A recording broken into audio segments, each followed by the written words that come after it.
Grabe sir. Ito nasabi ko sa inyo na kapag maganda ang lugar, ganito ang labas ng honey. Yun, mahusay si Pastor. Yun no. Oh, alagang-alaga. After sales yan. Yan no. Sa honey pa lang, hindi na kayo lugi. So ang gagawin natin yan, ito sa tingin nyo ha, umakyat na yung ano niya, yung brood niya sa third layer. Kasi, production tayo. Kung nilagay nyo ito ng ano dito, ng separator, pure honey lang ang lalabas dito.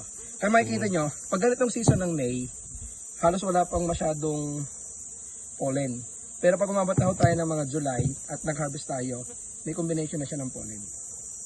So gagawin lang muna natin, atin siyang i-split. Hindi na ho lalagyan ng tape yan, mga na-split na yan. Hindi na po.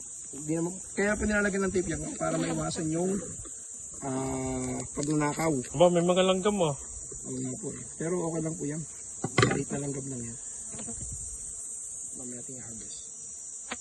Pag na-skip na natin. Ba? Napakaganda. Meron po. Si Mother. Mother. Mother. Diba, kakunti yung brood niya. Oh. Nanakauli tayo dito. Babawas tayo dito. Tsaka para din po magpantay sila.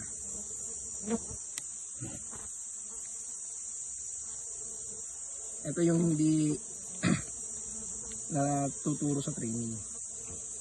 Kasi hindi lahat ay ganito. Minsan po pag tinanggal nyo siya, saktuhan na. Anong purpose po niya ano yan? Para po magbalanse kasi ito kakunti Hindi, anong tawag dyan? brood. Brood. Ang Ito na brood po yung ay bahay niya, itlugan. Mga itlog yan. Kakunti ang itlog niya dito para mas mabilis ang recovery. 3 months sir, pwede itong split 4 months. Ngayon, ang gagawin natin, kakat natin ito ng konti para hindi Yan, anong tawag po dyan? propolis at saka pollen. Sasama lang dyan. Pagkain lang natin. Tapos ngayon, Dagdag ulit na isang box. dagdag tayo ng isang box. Ito yung ating top. Ito yung nasa ilalim natin. Ito yung tatabo natin. Tapos, kailangan lang sir, siguraduhin nyo na yung butas niya sa ilalim bukas. Kasi minsan, humihiwalay sila eh. Ay, yung nabubuto sila. So yan. Ito na yung ating ikalawa. Lalagyan natin sa isang area yan. I-harvest natin ngayon po isa. Pwede na itong ilagay sa totoong lalagyan niya. Apo, No? pwede na po yan. Sir. Ito, bulok na to. Ito yung sinasabi ko sa inyo. Kaso ay, sa bagay may extra pala akong isang ano doon. Ito yung papalitan ko nitong box. Sige po. Yan. Isasagad nyo lang hanggang doon sa pinakailalim niya. Kasi mukhang dito nagbabahay yung ano eh. Langgam. Yung langgam.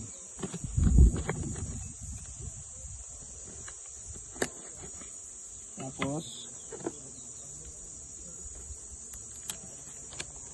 nabulok eh.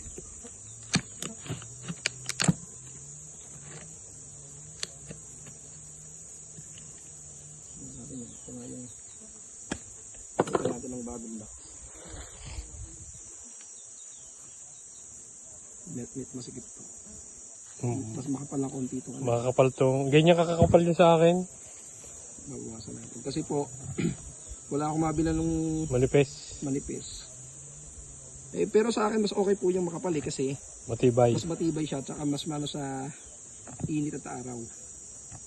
Init at ulan. Kumbaga medyo mas magiging matibay ang ano nila. Dahil hindi masyadong napapasok ng ganung kainit. Sa akin naman, hindi naman ito na iinitan at nauulanan kasi may bubong sa Oo nga ibabaw. po, kaya nga safe na safe ito eh. Kaya nga po tatagal lang box nyo dito dahil hindi siya masyadong nauulanan. Yung kagandahan po. Protection din po, kaya yung iba talaga, gumagawa pa sila ng mga bahay talaga eh, para lang maproteksyonan. Kaso pag malalayo ang paglalagyan, yun ang kagandahan pag sarili niyo yung ano, yung lugar.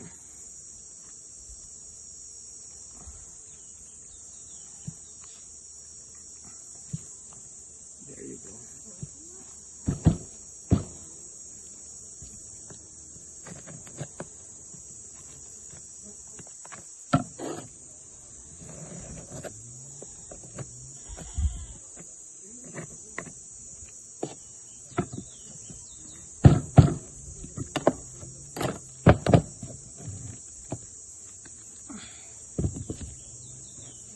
kunti lang makaharvest natin. Hindi pala konti. Madami. Mas madami to. Itong isa ninyo, ano pa lang eh. Sobrang dami na. Natuwa. Ganito po yung ano eh, yung dinala ko dun sa bebenta ko lang na yung isang araw. Halos ganitong kalalakas na yung colony nila. Kailan ko kinuha yan sa inyo? Parang gitna na ng ano eh. Gitna na ng taon, last year. Kaya hindi natin na-harvest. Kailan ba kami napunta ng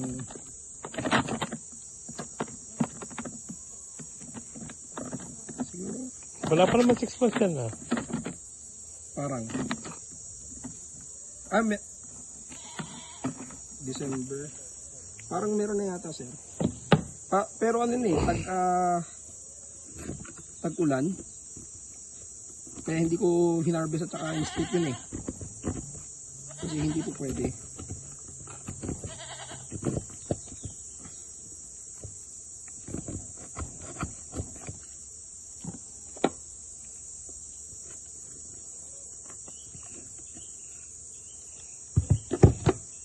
Para makakuha kaya. Ito yan.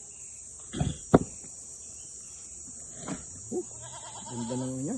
Ganda ng honey. Hindi ko tayo makuha kung ano ko ano kung honey. Pwede nang hatiin niya sa dalawa. Pwede po. Kaso sobrang dami po ng honey niya eh.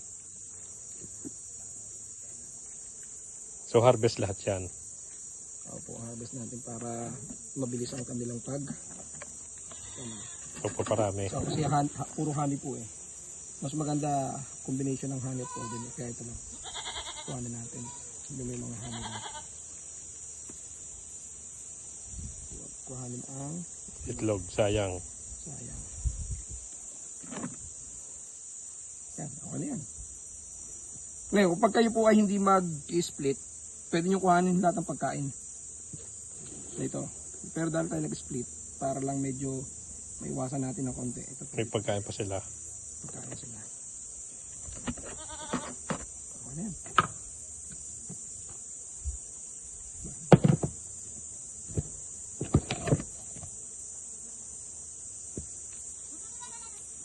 So sir, kailangan laging bubutasin itong entrance niya. Diyan kasi babalik yung mga bees niya. No? Ito sir, dahil ito split, mabilis ang ano nito. Recovery nito. Ito yung dating nasa ilalim kanina, no? Nasa ibabaw po. Nasa ilalim yun. Ano yung pangalawa? Ito yung pangalawa, no? Apo, pinaltan lang natin. Penaltan lang.